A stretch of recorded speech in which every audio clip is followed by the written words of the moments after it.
Postmaster Rabindranath ঠাকুর প্রথম কাজ আরম্ভ করিয়াই উলাপুর গ্রামে পোস্টমাস্টারকে আসিতে হয়। গ্রামটি অতি সামান্য, নিকটে একটি নীলকুঠি আছে। তাই সাহেব অনেক জোগাড় করিয়া এই নতুন পোস্ট অফিস স্থাপন করিয়াছে। আমাদের পোস্টমাস্টার কলিকাতার ছেলে। জলের মাছকে ডাঙায় তুলিলে যেরকম হয়, এই গঞ্জগ্রামের মধ্যে আসিয়া পোস্টমাস্টারের সেই দশা উপস্থিত হইয়াছে।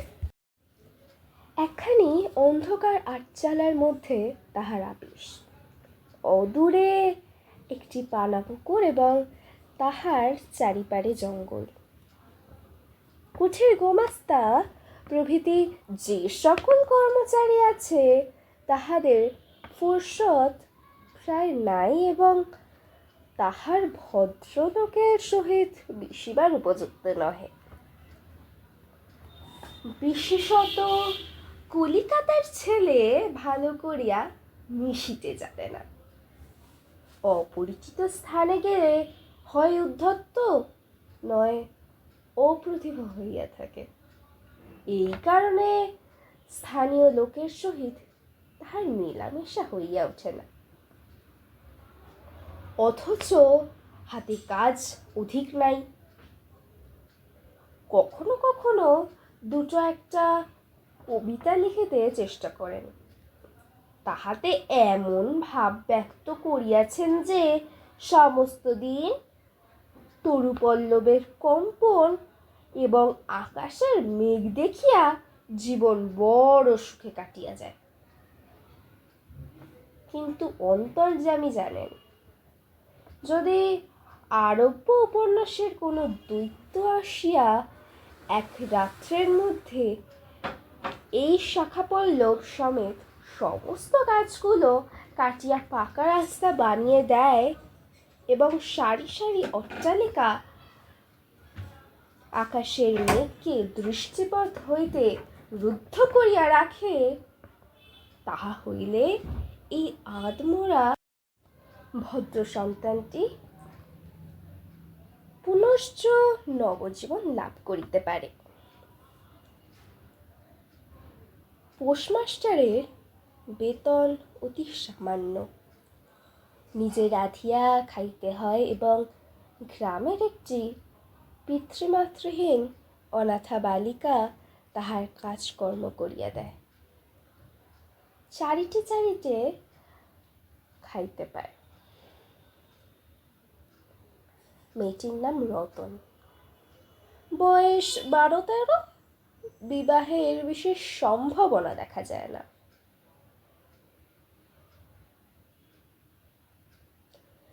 সন্ধ্যার সময় যখন গ্রামের গোয়াল ঘর হইতে ধূমকুণ্ড আলিত হইয়া উঠিত, ঝোপে ঝোপে ঝিল্লি ডাকিত, দূরে গ্রামের নেশাখোর বাউলের দলখোল করতাল বাজিয়া উচ্চস্বরে গান জুড়িয়া দিত।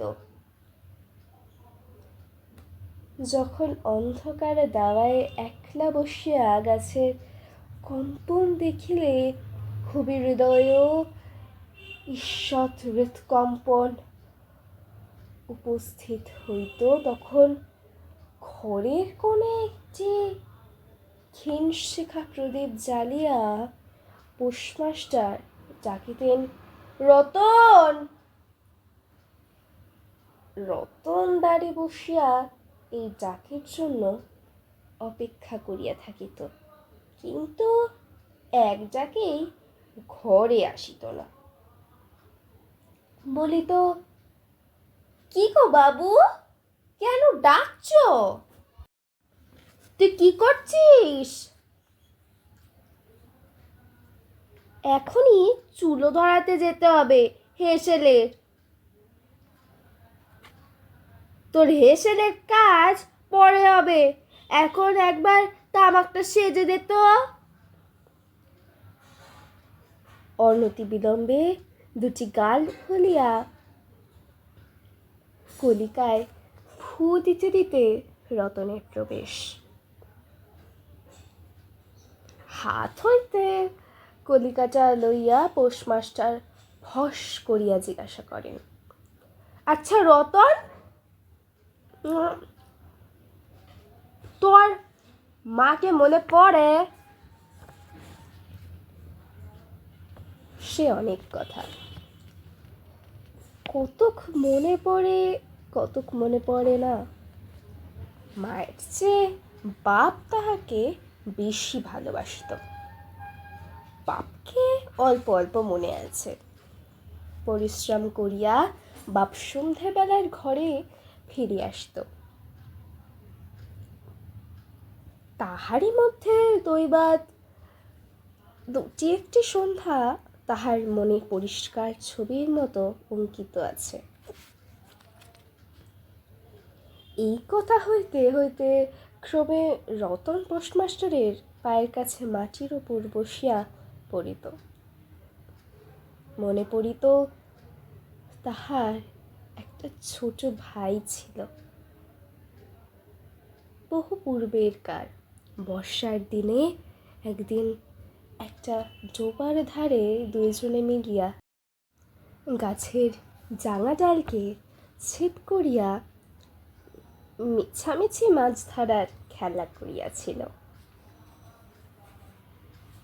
অনেক গুরুতর ঘটনা আছে, সেই কথাটাই তাহার মনে বেশি উদয় হইত। এইরূপ কথা প্রসঙ্গে মাঝে মাঝে বেশি রাত হইয়া যাইত। তখন আলস্যক্রমে পোস্টমাস্টারের আর রাঁধিতে ইচ্ছা করিত না। সকালের বাস্য ব্যঞ্জন থাকিত এবং রতন তাড়াতাড়ি উনুন ধরিয়া খান কয়েক রুটি সেকিয়া আনিত। তাহাতেই উভয়ের রাত্রের আহার চলিয়া যাইত। এক একদিন সন্ধ্যাবেলায় সেই বৃহৎ আটচালার কোণে আপিসের কাঠের চৌকির উপর বসিয়া পোস্টমাস্টারও নিজের ঘরের কথা পাড়িতেন। ছোট ভাই, মা এবং দিদির কথা, প্রবাসে একলা ঘরে বসিয়া যাহাদের জন্য হৃদয় ব্যথিত হইয়া উঠিত তাহাদের কথা, যে সকল কথা সর্বদাই মনে উদয় হয় অথচ নীলকুঠির গোমাস্তাদের কাছে যাহা কোনো মতেই উত্থাপন করা যায় না, সেই কথা একটি অশিক্ষিতা ক্ষুদ্র বালিকাকে বলিয়া চাইতেন। কিছুমাত্র অসঙ্গত মনে হইত না। অবশেষে এমন হইল, বালিকা কথোপকথনকালে তাহার ঘরের লোকদিকে মা, দিদি, দাদা বলিয়া চিরপরিচিতির ন্যায় উল্লেখ করিত। এমনকি তাহার ক্ষুদ্র হৃদয়পটে বালিকা তাহাদের কাল্পনিক মূর্তিও চরিত্র করিয়া লইয়াছিল। একদিন বর্ষাকালে মেঘমুক্ত দ্বিপ্রহরে ঈষৎতপ্ত সুকোমল বাতাস দিতেছিল। রৌদ্রে ভেজা ঘাস এবং গাছপালা হইতে এক প্রকার গন্ধ উদিত হইতেছিল। মনে হইতেছিল যেন ক্লান্ত ধরনের উষ্ণ নিঃশ্বাস গায়ের উপর আসিয়া লাগিতেছে এবং কোথাকার এক নাছোড়বান্দা পাখি তাহার একটা একটানা সুরের নালিশ সমস্ত দুপুরবেলা প্রকৃতির দরবারে অত্যন্ত করুণ স্বরে বারবার আবৃত্তি করিতেছিল।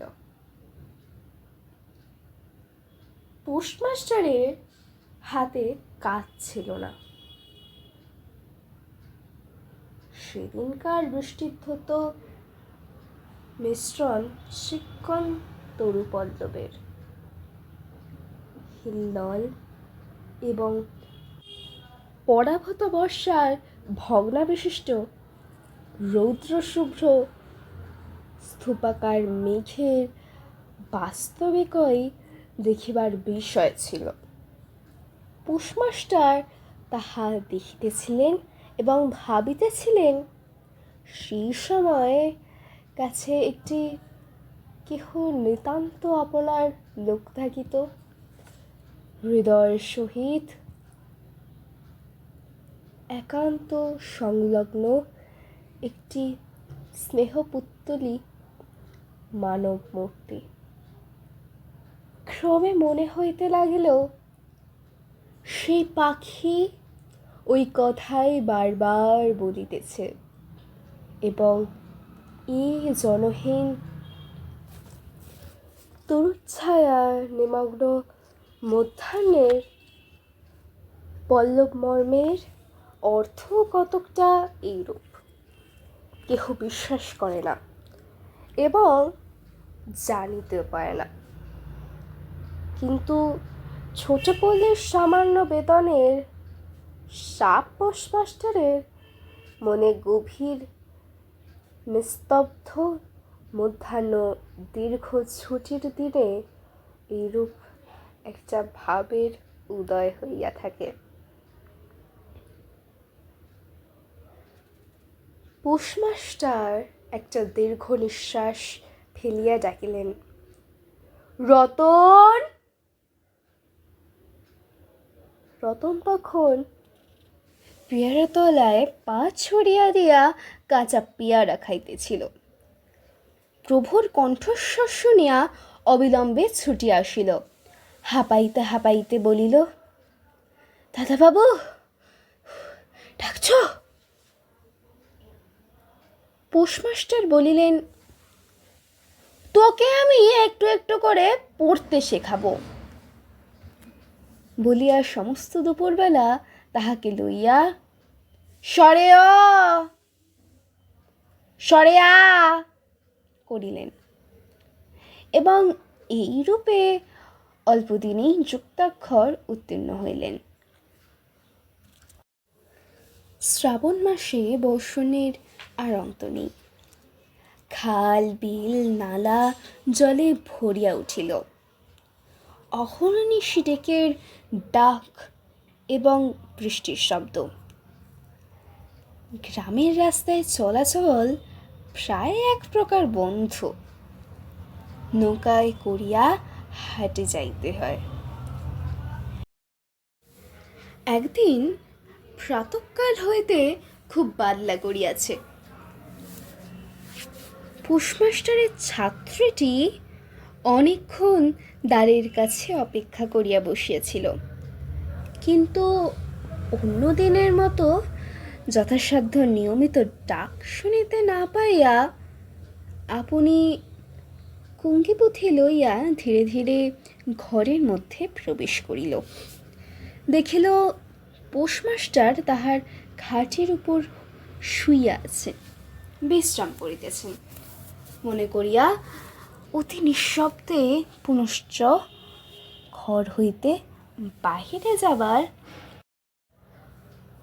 উপক্রম করিল। সাহসা শুনিল, রতন। তাড়াতাড়ি ফিরিয়া গিয়া বলিল, দাদাবাবু ঘুমাচ্ছিলে? পোস্টমাস্টার কাতর স্বরে বলিলেন, শরীরটা ভালো বোধ হচ্ছে না, দেখ তো আমার কপালে হাত দিয়ে।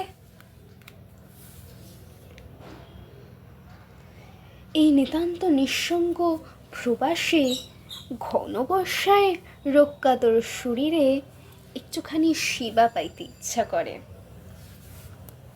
তপ্ত ললাটের উপর শাখা পড়া কোমল হস্তের স্পর্শ মনে পড়ে। এই ঘর প্রবাসী রোগ যন্ত্রণায় স্নেহময়ী নারী রূপে জননী ও দিদি পাশে বসে আছেন, এই কথা মনে করিতে ইচ্ছা করে এবং স্থলে প্রবাসীর মনের অভিলাষ ব্যর্থ হইল না। বালিকা রতন আর বালিকা রহিল না। সেই মুহূর্তেই সেই জননীর পদ অধিকার করিয়া বসিল। বৈদ্য ডাকিয়া আনিল, যথাসময় বটিকা খাওয়াইল। সারা রাত্রি শিয়রে জাগিয়া রইল। আপনি পথ্য রাধিয়া দিল এবং শতবার করিয়া জিজ্ঞাসা করিল, হ্যাঁ গো দাদাবাবু, একটুখানি ভালো বোধ হচ্ছে কি? বহুদিন পরে পোস্টমাস্টার ক্ষীণ শরীরে রোগশয্যা ত্যাগ করিয়া উঠিলেন। মনে স্থির করিলেন, আর নয়, এখান হইতে কোনো মতে বদলি হইতে হবে। স্থানীয় অস্বাস্থ্যের উল্লেখ করিয়া তৎক্ষণাৎ কলিকাতায় কর্তৃপক্ষদের নিকট বদলি হইবার জন্য দরখাস্ত করিলেন। রোগসেবা হইতে নিষ্কৃতি পাইয়া রতন দ্বারের বাহিরে আবার তাহার স্বস্থান অধিকার করিল।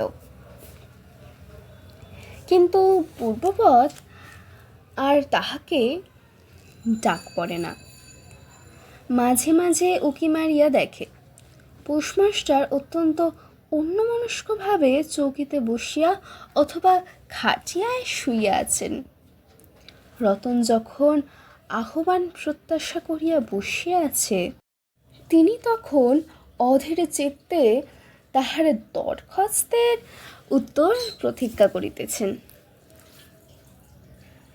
বালিকা দ্বারের বাহিরে বসিয়া সহস্রবার করিয়া তাহার পুরানো পড়া পড়িল।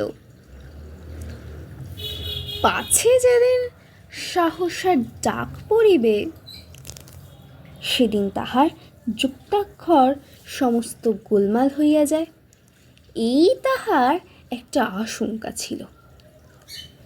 অবশেষে সপ্তাহখানেক পরে একদিন সন্ধ্যাবেলায় ডাক পড়িল। উদ্বেলিত হৃদয় রতন গৃহের মধ্যে প্রবেশ করিয়া বলিল, দাদাবাবু, আমায় ডাকছিলে? পোস্টমাস্টার বলিলেন, রতন, কালই আমি যাচ্ছি। রতন বলিল, কোথায় যাচ্ছ দাদাবাবু?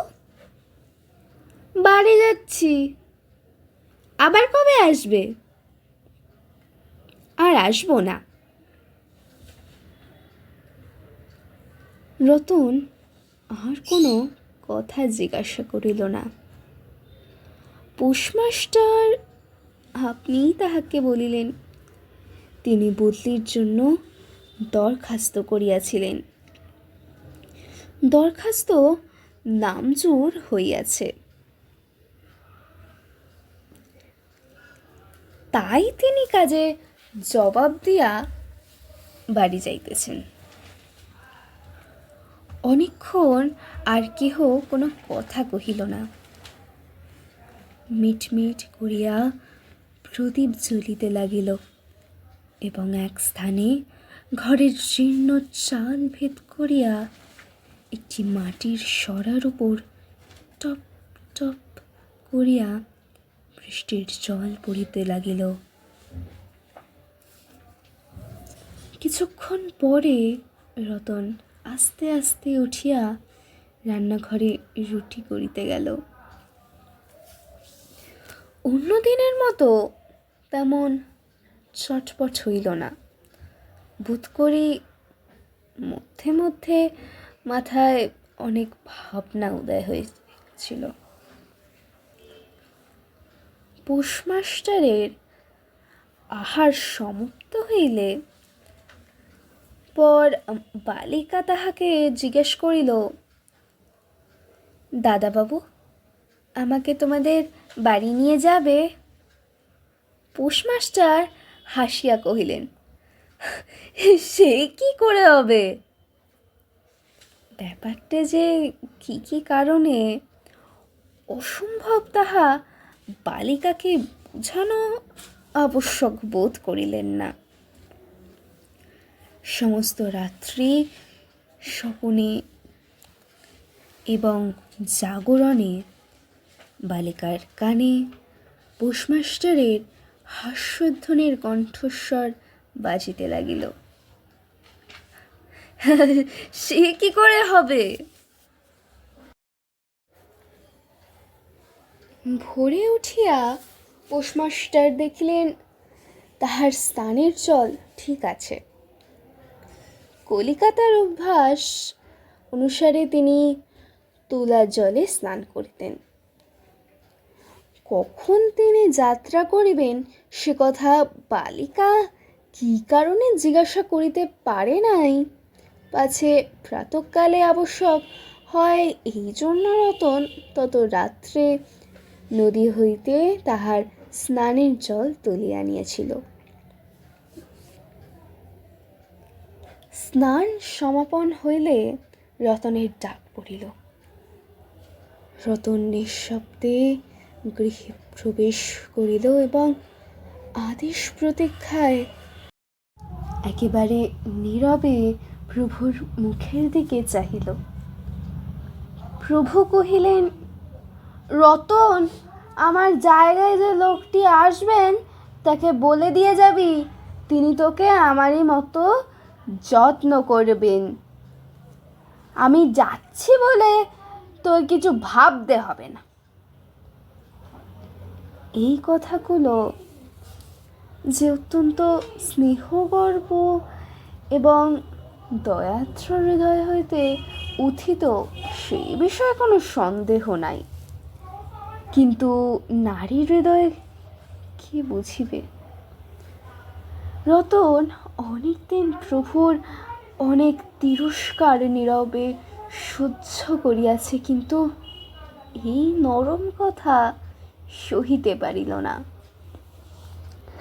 একেবারে উচ্ছ্বসিত হৃদয় কাঁদিয়া উঠিয়া কহিল, না না, তোমার কাউকে কিচ্ছু বলতে হবে না, আমি থাকতে চাই নে।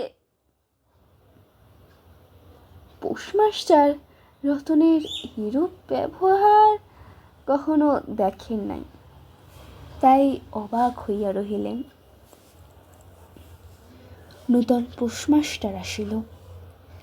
তাহাকে সমস্ত চার্জ বুঝিয়া দিয়া পুরাতন পোস্টমাস্টার গমনানুক হইলেন। যাইবার সময় রতনকে ডাকিয়া বলিলেন, রতন, তোকে আমি কখনো কিছু দিতে পারিনি, আর যাবার সময় তোকে কিছু দিয়ে গেলুম, এতে তোর দিন কয়েক চলবে। কিছু পথ খরচা বাদে তাহার বেতনের যত টাকা পাইয়াছিলেন পকেট হইতে বাহির করিলেন। তখন রতন ধুলায় পুড়িয়া তাহার পা জড়িয়া ধরিয়া কহিল, দাদাবাবু, তোমার দুটি পায়ে পড়ি, তোমার দুটি পায়ে পড়ি, আমাকে কিচ্ছু দিতে হবে না, তোমার দুটি পায়ে পড়ি, আমার জন্য কাউকে কিচ্ছু ভাবতে হবে না, বলিয়া এক দৌড়ে সেখান হইতে পালিয়া গেল। ভূতপূর্ব পোস্টমাস্টার নিঃশ্বাস ফেলিয়া হাতে কার্পেটের ব্যাগ ঝোলাইয়া কাঁধে ছাতা লইয়া মুঠের মাথায় নীল ও শ্বেত রেখায় চিত্রিত টিনের প্যাটরা তুলিয়া ধীরে ধীরে নৌকা বিমুখে চলিলেন। যখন নৌকায় উঠিলেন এবং নৌকা ছাড়িয়া দিল, বর্ষা বিস্ফারিত নদী ধরনের উচ্ছ্বলিত অশ্রুরাশির মতো চারিদিকে ছলছল করিতে লাগিল। তখন হৃদয়ের মধ্যে অত্যন্ত একটা বেদনা অনুভব করিতে লাগিলেন। একটি সামান্য গ্রাম্য বালিকার করুণ মুখচ্ছবি যেন এক বিশ্বব্যাপী বৃহৎ অব্যক্ত মর্মব্যর্থা প্রকাশ করিতে লাগিল। একবার নিতান্ত ইচ্ছা হইল ফিরিয়া যাই, জগতের ক্রোর বিচ্যুত সেই অনাথিনীকে সঙ্গে করিয়া লইয়া আসি। কিন্তু তখন পালে বাতাস পাইয়াছে, বর্ষার স্রোত খরতর বেগে বহিতেছে। গ্রাম অতিক্রম করিয়া নদীকূলের শ্মশান দেখা দিয়াছে এবং নদী প্রবাহে ভাসমান পথিকের উদাস হৃদয়ে এই তত্ত্বের উদয় হইল, জীবনে এমন অনেক বিচ্ছেদ, কত মৃত্যু আছে, ফিরিয়া ফল কি পৃথিবীতে কে কাহার। কিন্তু রতনের মনে কোনো তত্ত্বের উদয় হইল না। সেই পোষ্টাপে সুগৃহের চারিদিকে কেবল অশ্রুজলে ভাসিয়া ঘুরিয়া ঘুরিয়া বেড়াইতেছিল। বোধ করে তাহার মনে ক্ষীণ আশা জাগিতেছিল, দাদাবাবু যদি ফিরিয়া আসে, সেই বন্ধনে পড়িয়া কিছুতেই দূরে যাইতে পারিতেছিল না। হায় বুদ্ধিহীন মানব হৃদয়, ভ্রান্তি কিছুতেই ঘোচে না। যুক্তিশাস্ত্রের বিধান বহুলম্বনে মাথায় প্রবেশ করে, প্রবল প্রমাণকেও অবিশ্বাস করিয়া মিথ্যা আশাকে দুই বাহুপাশে বাঁধিয়া বুকের ভিতরে প্রাণপণে জড়িয়া ধরে যায়। অবশেষে একদিন সমস্ত নাড়ি কাটিয়া হৃদয়ের রক্ত শুষিয়া সে পলায়ন করে, তখন চেতনা হয় এবং দ্বিতীয় ভ্রান্তি বা সে পরিবার জন্য চিত্ত ব্যাকুল হইয়া ওঠে।